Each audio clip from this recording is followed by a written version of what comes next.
Welcome back to the Bold Moves podcast. This is episode 15. We are getting into a little bit of a rhythm here. It's happening. It's happening. It's taking Fabulous. off. It's rolling. Bold Moves is officially a thing. Yeah. Today we are taking on the topic that honestly is a little bit heavier than what we would normally dive into. We try to keep it light and have a good time and have some laughs. Yes. But today's topic is the topic of faithfulness. And the thing about faithfulness is that is one of these character traits in our life that develops and grows through difficult times because we see God as faithful when we need him the most. Yeah, he has to show up. He has to show up. And so when we talk about God's faithfulness, what we really end up talking about are some critical moments in our lives where we've seen God show up and it has just solidified our faith. And so a lot of times, these are emotional stories. These are emotional moments because not only were they difficult moments, but they were also moments that were coupled with the realization, oh, God was here the whole time. God showed up. And they're the moments that help us grow into who we are. And so we're going to talk about some stories of God's faithfulness. But I want to talk about this real quick. We've been talking about our way through the fruits of the Spirit over the summer: love, joy, peace, patience, kindness, goodness. Faithfulness starts the back third of the fruits of the Spirit. What's interesting about the fruits of the Spirit is that when you talk about love, joy, and peace, the first three, those all really relate upward to our relationship with God. We experience the fullness of love, joy, and peace completely because of who God is and what he does in our lives. That's the only place in God, in Jesus, that we experience the fullness of those things. So when you talk about patience, kindness, and goodness, those are attributes that are outward fruits that others see in us. Like, I am patient with other people. I am kind to other people. When you talk about faithfulness, it kicks off the last three fruits of the Spirit: faithfulness, gentleness, self-control. These are inward fruits. These speak to our character. And what's interesting about faithfulness is that faithfulness is a characteristic of God. Like, he is always faithful. And if I am going to follow him and put my trust in him, that requires me to be obedient. That requires me to trust. That requires me to be faithful as well. And people will see that in me. But faithfulness, it only comes through difficult moments in time. Right. That's when you see God show up.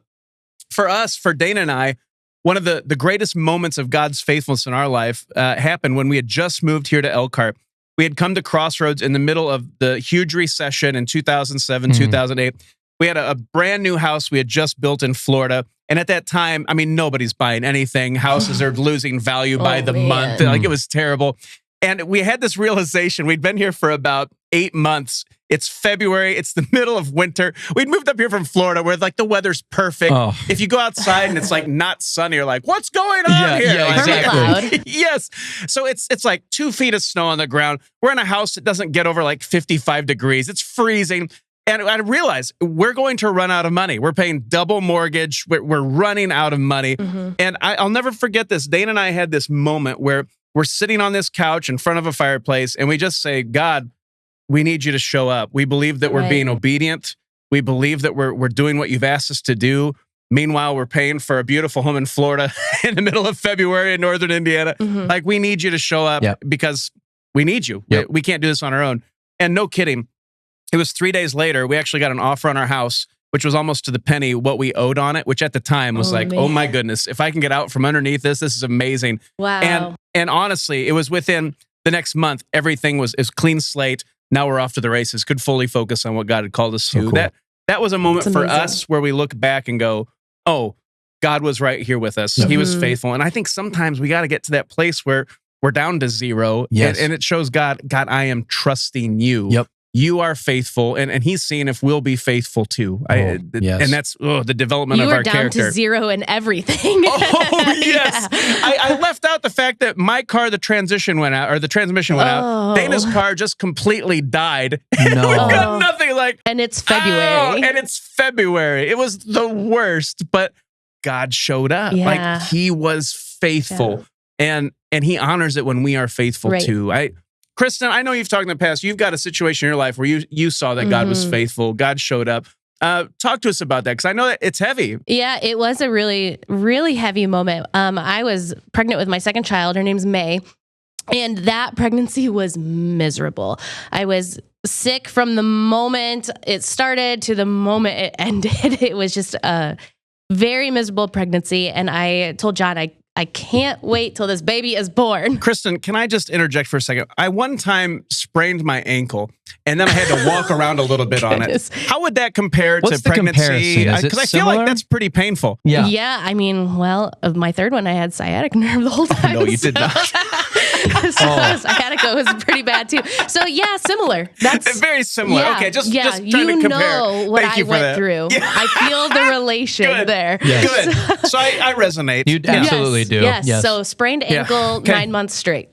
For 9 walking months on straight. 9 months straight. Jumping up and down on that leg. Yes. Got it. Yep. Got it. That's where Got I it. was. But I throughout that entire pregnancy, I felt like I really reached out to God. I was like, the women know where about. Like, you reach out to God a lot while you're pregnant. But I just felt this like a hold on. Hugh is going to complete your family.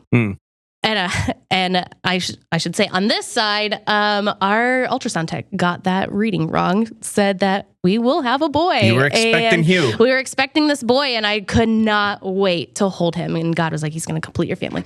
So then when May was born, and it was a total shock, spiritually, it was rough because I thought, well, where's Hugh? Like, he was supposed to be here.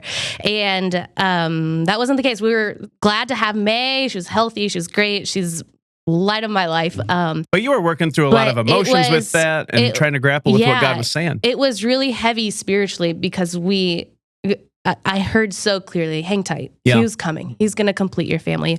And at that time, John and I did not want more than 2 children because have you met families with 3 kids, I Mike? absolutely have. Once you have 3, you're outnumbered. There's nothing you can do about it. And we loved having these 2 kids, but neither one of us could shake the feeling that maybe Hugh is actually supposed to be real. And how about that? But we know pregnancy happens. You don't get to choose the gender. I mean, but we can trust what we felt like God was speaking to us at that time.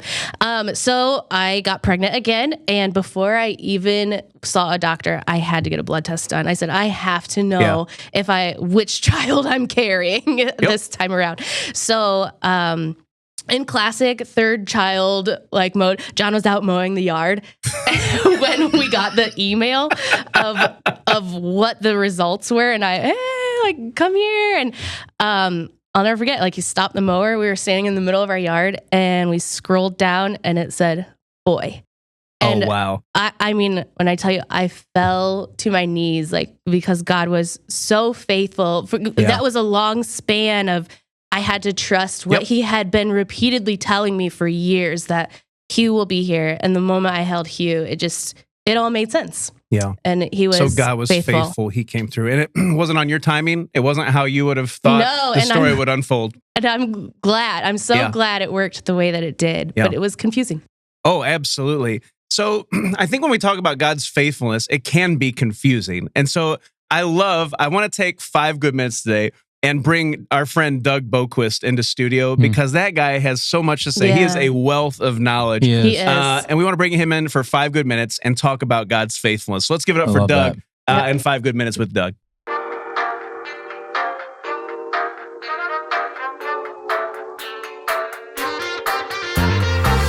So we have Doug Boquist in studio to talk about faithfulness for 5 good minutes. And Doug, I'm so glad that you're here, man. Glad that you're here at Crossroads on our team for all that you do, all that you are. Doug, I don't know if you realize this. You're like you're the wise sage for the whole staff. I hope that you know that. He's like the rock in the middle of the chaos. It's Doug. So Doug, thank you for being here, for being who you are. We're talking about faithfulness. Faithfulness is one of those characteristics that really it's shown for what it is in the difficult times. Sure. I'd love to hear your thoughts on that and how you've experienced that in your life and what you've learned about that along the way. Yeah. Well, if he's anything, he's faithful. Yeah.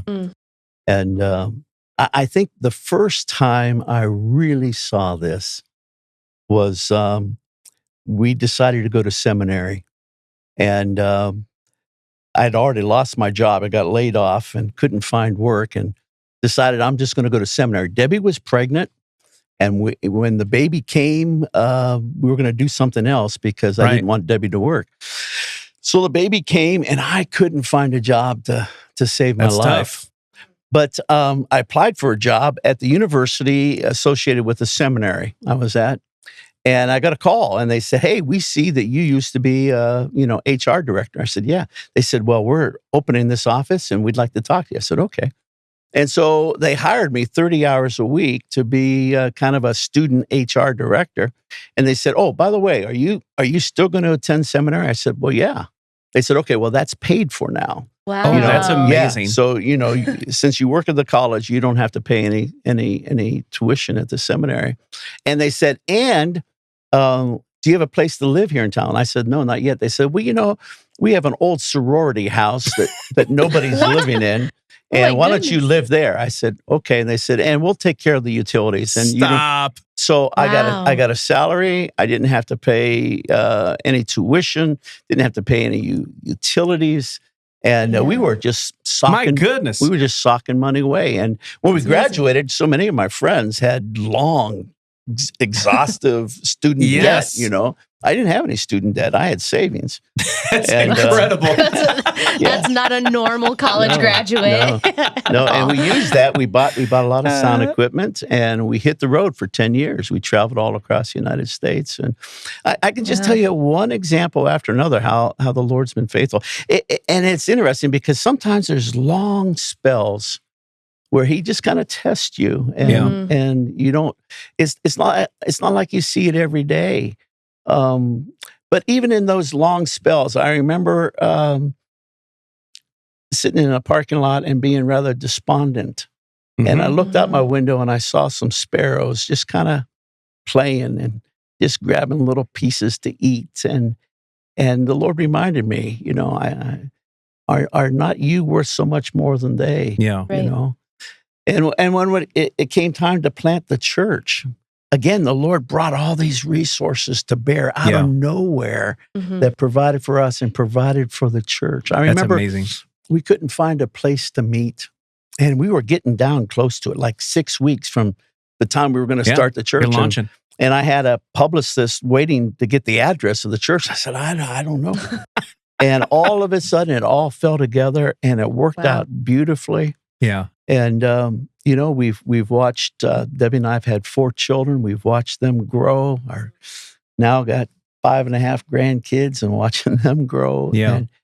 And just seeing time after time after time, He is faithful. And those are the moments, I think, that just reinforce our faith and make it stronger, so that when we are going through the difficult moments, you can remember God was faithful then, He'll be faithful now. Have there been moments like that for you where it was difficult to keep pressing on, and you were reminded of those moments? I mean, Absolutely. what's that look like?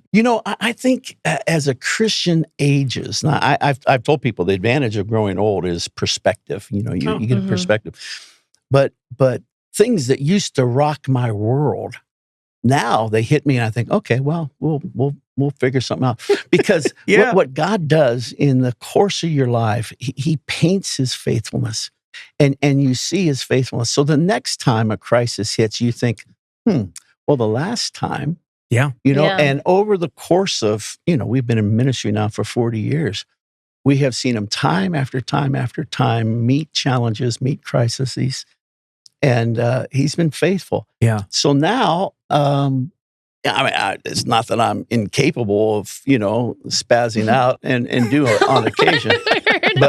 But most of the time, Debbie and I remember how He has never failed us, how He's always been faithful. We used to sing a song, He's never failed us yet. Remember that song? Yep. He's never. Yep. I hate that song.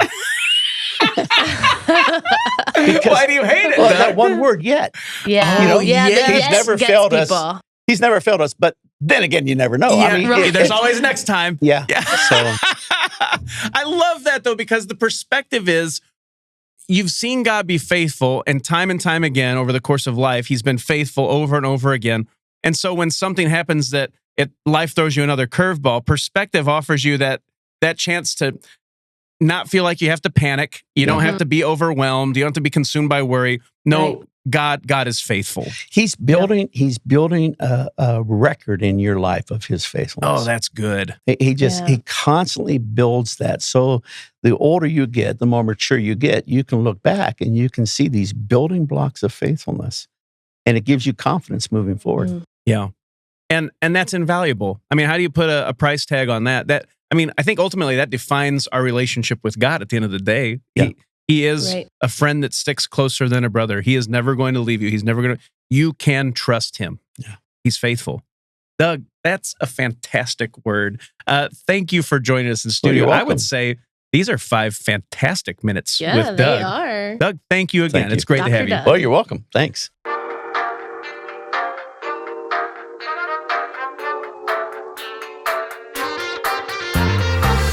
Well, those were 5 fantastic minutes with Doug. Dropped I a love gold that guy. nugget, a bunch of gold nuggets He's on so us. wise. He really is. I wasn't making that up. He is the wise sage. That's who he He is. is. I mean, other people around the church call him like a teddy bear. I didn't know this. I did not know that was his name. Teddy bear. All right, I didn't know that. Like he's so warm, and he is. He has that He's all warm of those spirit. things. Yep. Yeah. Warm and wise. Any warm and wise. takeaways? Any thoughts about that? Well, I loved some of the stuff he was saying, and it got me to thinking. I've heard this saying as I've grown up my whole life, and I do actually believe it, but it's interesting that, so one of the sayings I've heard is when God calls, God provides. Yep. And I do firmly believe that. I believe that when God calls, he does provide. But I think where and when he provides and what he provides is a lot different, because sometimes we want it to be on our own terms. Yes. You know? right, or we have this picture. We have of this what picture of Exactly what right. he's supposed to provide. So, going back to your story, Tim, it's like, well, God should be providing me a home, and there should be providing me a buyer because he called me to this. Right. But we can't always know exactly what he's developing in us. And I think it's easy to get discouraged when it comes to faithfulness. You're waiting for your child, and he's in your mind, he's supposed to provide this child. But the timing that he has is so interesting, and the character that he's trying to develop is so interesting when it comes to what he's providing. Mm-hmm. I think along the lines, he provides different things that we didn't even expect. Yes. There's all these things. So you think he's going to provide a home or provide a child, or in my case, provide this or that.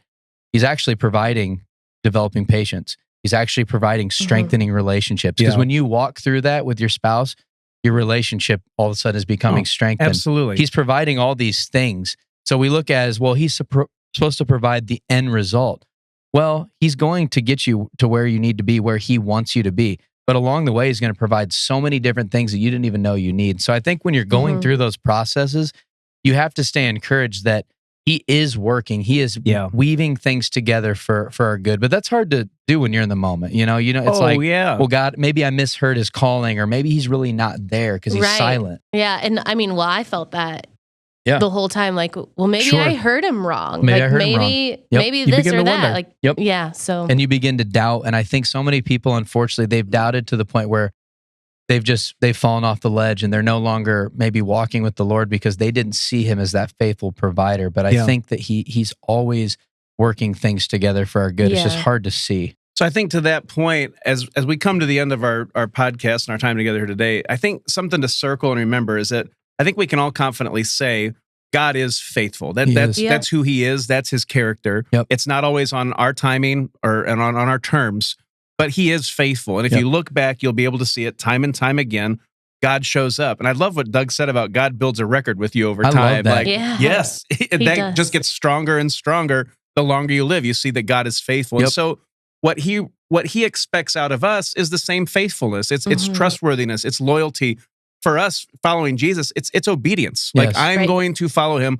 I am going to be faithful. And the more that I am becoming like Jesus, the more that faithfulness becomes part of that inward work in me, the character that I have. Mm-hmm. Yep. I love what it says in 1 John. And this is pretty strong. It says, if someone claims, I know God, but doesn't obey God's commandments, that person is a liar and is not living in the truth. But those who obey God's word truly show how completely they love him. That is how we know we are living in him. It says those who say they live in God should live their lives as Jesus did. Like that is faithfulness. It's living it out. Like even when it's difficult, even when it doesn't make sense, God, I trust you. Yeah. God, I choose you. God, I'm going to be faithful because you are faithful. Right. Yeah. And so I think when we talk about this concept and that fruit of faithfulness in our lives, man, let's just know faithfulness in a word is Jesus. He is faithful. Yep. And when we are faithful to him, that's when our faith comes alive. And that's where we find ourselves exactly where he wants us to be. So it might look different than we thought it would. Exactly. But he's faithful and he's good. And what he has planned for us is better than whatever plan we would have had. Better. That's what I was just about to It's say. always Yes, better. it's better. It's Look at always that. better. We're 15 episodes in and already finishing each other's thoughts. This is fantastic. It's amazing. It's happening. It's amazing.